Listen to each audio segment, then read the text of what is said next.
Welcome, NEC fans. Thank you for joining us. My name is Adrian Barajas, the communications assistant with the NEC, and we are pleased to be joined by St. Francis U's top finisher and NEC runner-up at the 2023 Cross Country Championships in Brookville, New York.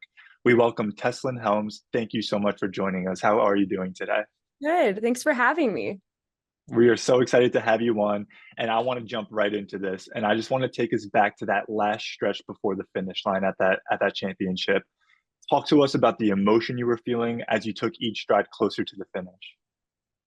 Yeah, honestly, I think that throughout the entire race, I went in with the mentality to just run strong and courageously, like my coach had always encouraged us to do.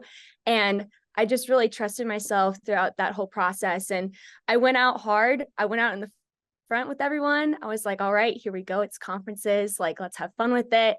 And it was a very competitive race. I think that it was really inspiring to run with so many other talented women and to really all work towards that. There was like a pack of like 6 or 7 of us throughout the whole race, just working together.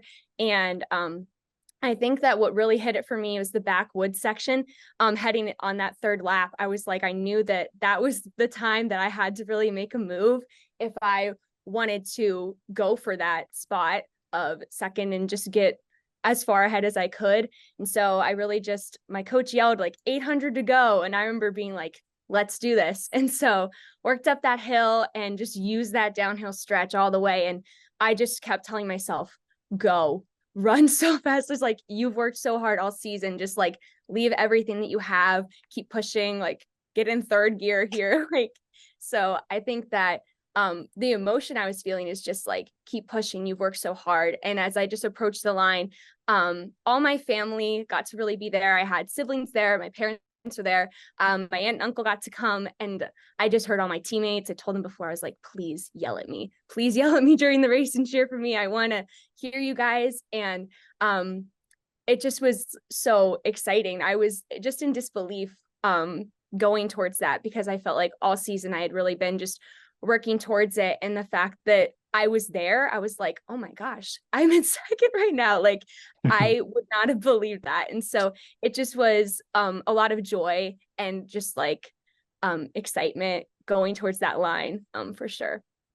Wow, that's amazing. Just congratulations again, and what an experience, and the support you were feeling, and just the mentality, right, going down that last stretch to just push and know where you're at, that this is your moment to capture what you've been working so hard for all season. So thank you. Now our cameras captured you saying how you finished second, right? And all this emotion, big hugs with teammates, parents, competitors as well, right? Yeah. It was moving and emotional from a viewer standpoint. So can you just talk to us about your journey as a runner? What is your story? Can you take us back to where you started and Yeah. why you had the reaction you had? Like, where did this all come from after that race? All right. Well, if we're going all the way back to the origin story of running, I started running when I was 4. I was a munchkin track runner back in my day. I ran, we had like, remember softball toss, like they just implemented all these like sort of like variations of what track would be like when you were older. And so I remember little Tess, she was loving to run. I've always been a really competitive kid when it came to sports, but running was the one thing that really got that like competitive fire going for me. And so started out then, I ran track. I started cross country for the first time though in 7th grade. And Mm. so that was my first like real experience with cross. I did distance running too, but I basically ran everything. Like I did the 400 back in the day. I still do a 4x4 here and then in college now. But honestly, I think that the real journey for me in that moment really hit because last year, my finish was very different at Mhm. conferences a year ago. I had really low ferritin levels and my iron was really bad. And so Mhm. I was probably at my lowest point of health a year before this year's conferences. And so Wow.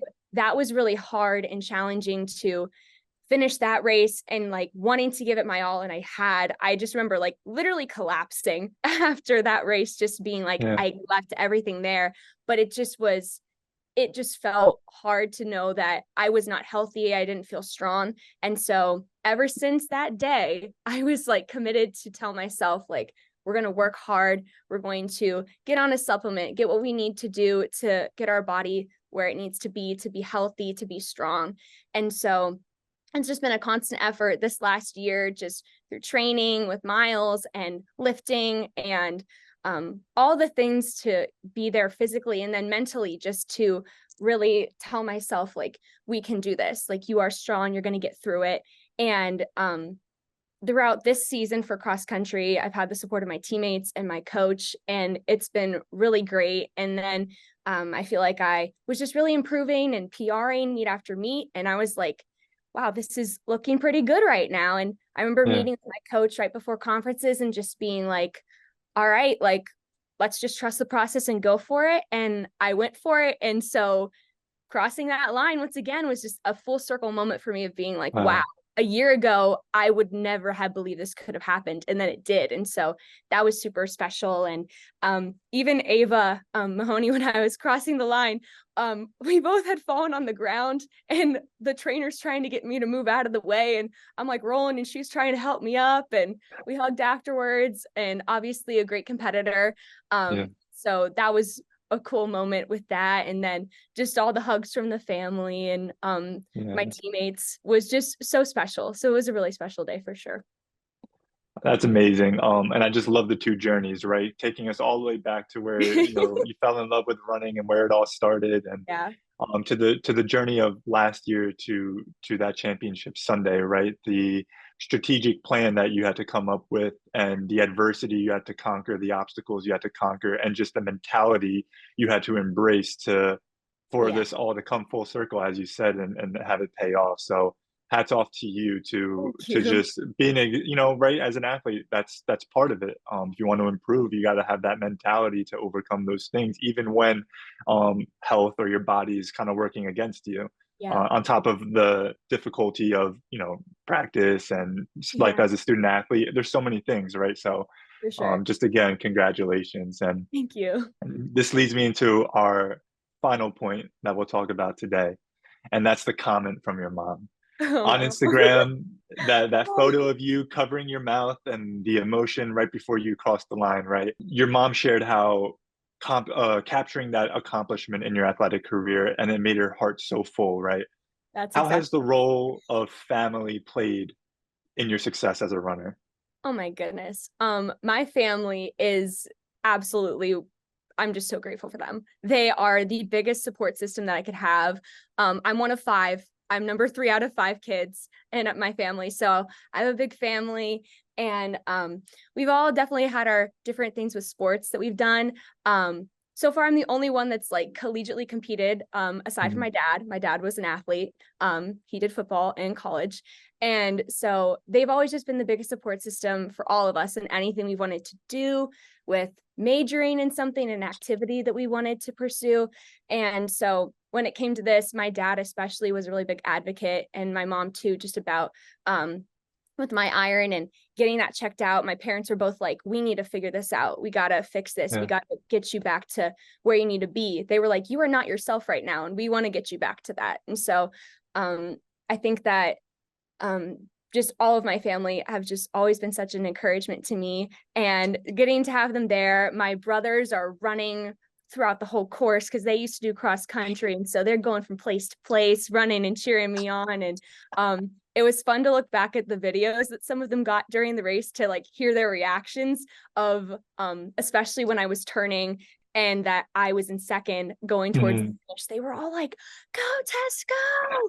Go Tess, go! And so it was fun to just relive that after the fact, to see what it was like for them. But yeah, my mom, that comment, it's the most her thing that she could have said. We always talk about that. And so, I mean, my heart was so full that they all got to be there. And yeah, so that was really special, as you saw from the picture. And I remember texting her being like, Mama, did you see the picture that they took? I was like, that's like so crazy that they got that. I was like, shout out to the photographer, because